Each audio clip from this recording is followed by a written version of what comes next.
Hey everybody, it's Mandy from Tropical Forge. So I told you in my last video that I would share with you my pancake and waffle recipe to use up a fair amount of discard. Not a ton, but it uses a good amount, especially if you make some ahead.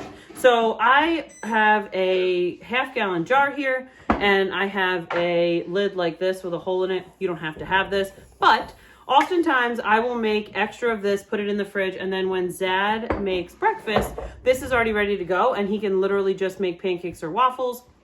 Throw some bacon in, make some eggs, boom, breakfast is done. Especially if the baby's being fussy or whatever, I don't have to worry about trying to mix up some batter. We've kept it in the fridge for week, two, more than that. Zad shaking his head at me like it was probably longer than that. And it's fine. It's sourdough. Like nothing's going to happen to it. If you are... Sour. Right, it just gets more sour. If you are skeeved by this, then set whatever timeline on that you need to for your comfort. It tastes no different.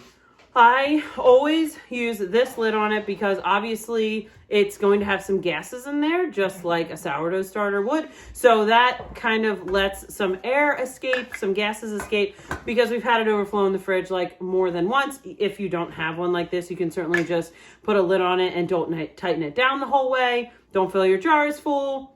Burp it every day, whatever you need to do to make sure that you don't have a gigantic mess. It'll pop and then start flowing out. It will definitely start flowing out. We've had it like down every shelf in the fridge and it's a gigantic mess. So what you need for this little project is you need some sourdough starter. I showed this in my last video. This is my enormous glass gallon jar of sourdough starter. Zuzu is showing you some flour that we fresh milled yesterday. For this recipe, you can use... Frankly, you could use all-purpose bread flour, buckwheat, pre-ground, fresh milled. I've used every kind of flour, I think, and I haven't used like oat flour or almond flour. I can't speak to those.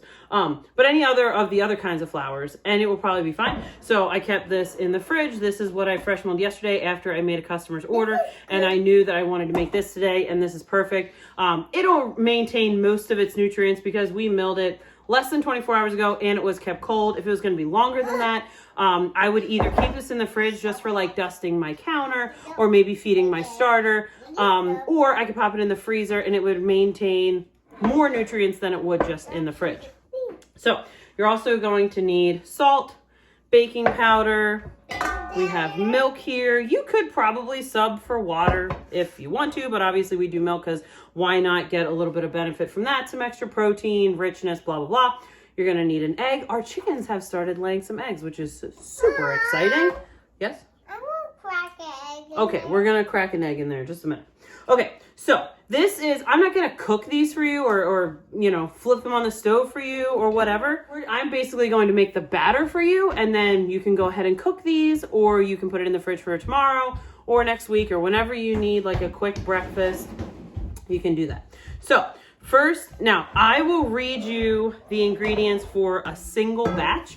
I always double, triple, quadruple this. You can make this work for your family. I will put the recipe in the description so that you can print it out or do whatever you need to do. So you're gonna need a cup of discard.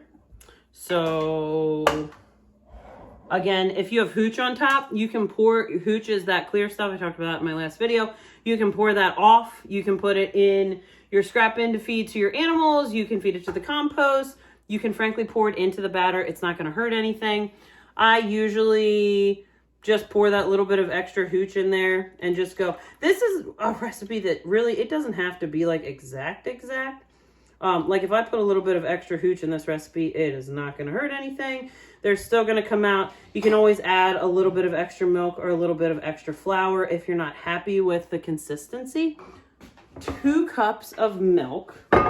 So I would say in general, this, what I'm reading you right now, is probably going to yield, I'd say 8 to 10 pretty decent sized pancakes.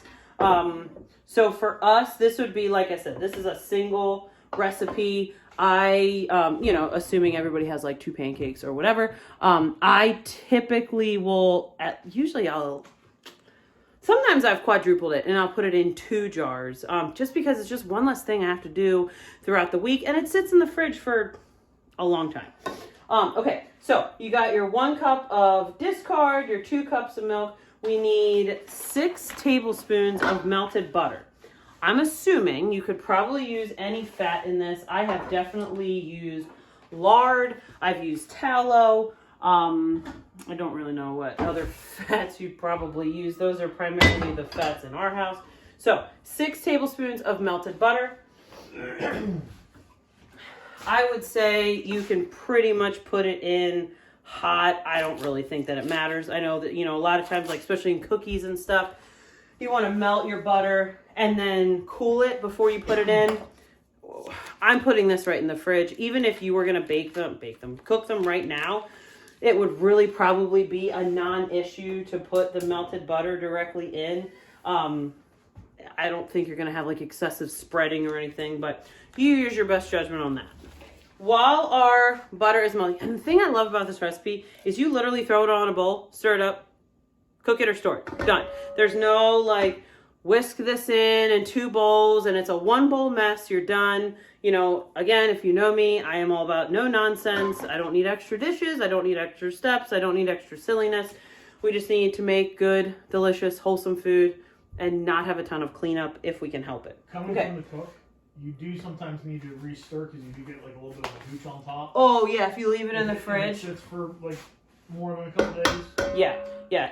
Zad made a good point. If it sits in the fridge for a few days, a week or whatever, then you are probably going to need to stir the hooch in.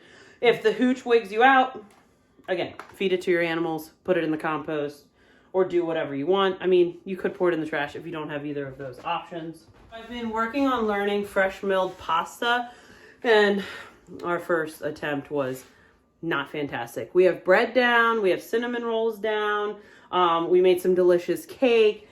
This is a fairly new venture for us, fresh milled, like in the last 4 months. So we haven't like had a chance to practice all the things. And my first attempt at fresh milled pasta yesterday was less than stellar. So it's filling up the chicken bin, which is why it needs to go out to the animals and be fed to them or the pigs or whatever. All right, so our butter's still melting down. So we put 2 eggs in there. We need 2 cups of flour. Again, I'm using fresh milled. This is fresh milled hard red. I would say in general, if you're going to do something that doesn't need yeast, you'd want to use a soft wheat. Like if you're doing fresh milled, you'd want to use like soft white, or if you have other soft options. I haven't seen soft red. Have you? I haven't seen that. Anyway, I have used hard red for this a zillion times and it's totally fine. I wouldn't get too worried about it. We're going to get a cleaner cup because all of the flour is going to stick to this milk cup. All right, so 2 cups of flour. And again, I will put this in the description. I will make sure there's a link to our website so that you can print a nice, tidy recipe and put that, because I'm telling you, like my recipe is a mess. There's like stuff stuck to it and it's wrinkly and you can tell it's one of the ones that I use literally at least once or twice a month. All right, so we're gonna pour this in here. Again, if it's hot, I wouldn't get super worried. I wouldn't put it, just be mindful not to cook your eggs. I guess that would be the most important thing. So it's gonna start getting a little bit thicker at this point. You could whisk it. You can, usually I use my dough whisk just to kind of make sure everything gets incorporated, but a spatula or whatever will do just fine. Make sure that your egg yolk is all broken up. You can whisk your eggs in a separate bowl ahead of time if that's, you know, something that you need to do. I don't get too hyped up about this because I know it's going to get re-stirred a zillion times anyway. All right, so then we need, optionally, you can add sweetener. 2 tablespoons of maple syrup, honey, if you use white sugar and things like this. You could even use like peanut butter or sun butter or really anything like that you could incorporate at this point. I typically just leave it plain, and then Zad usually makes us some wild topping, bananas foster or some blueberry compote thing or whatever. So I don't add sweetener at all, and I wouldn't say that we miss it. Okay, so that's optional. 2 tablespoons of sweetener if you want to do that. Then you're going to need 4 teaspoons of baking powder, or a tablespoon and a teaspoon if you're like me and you just automatically nerd that amount in your head.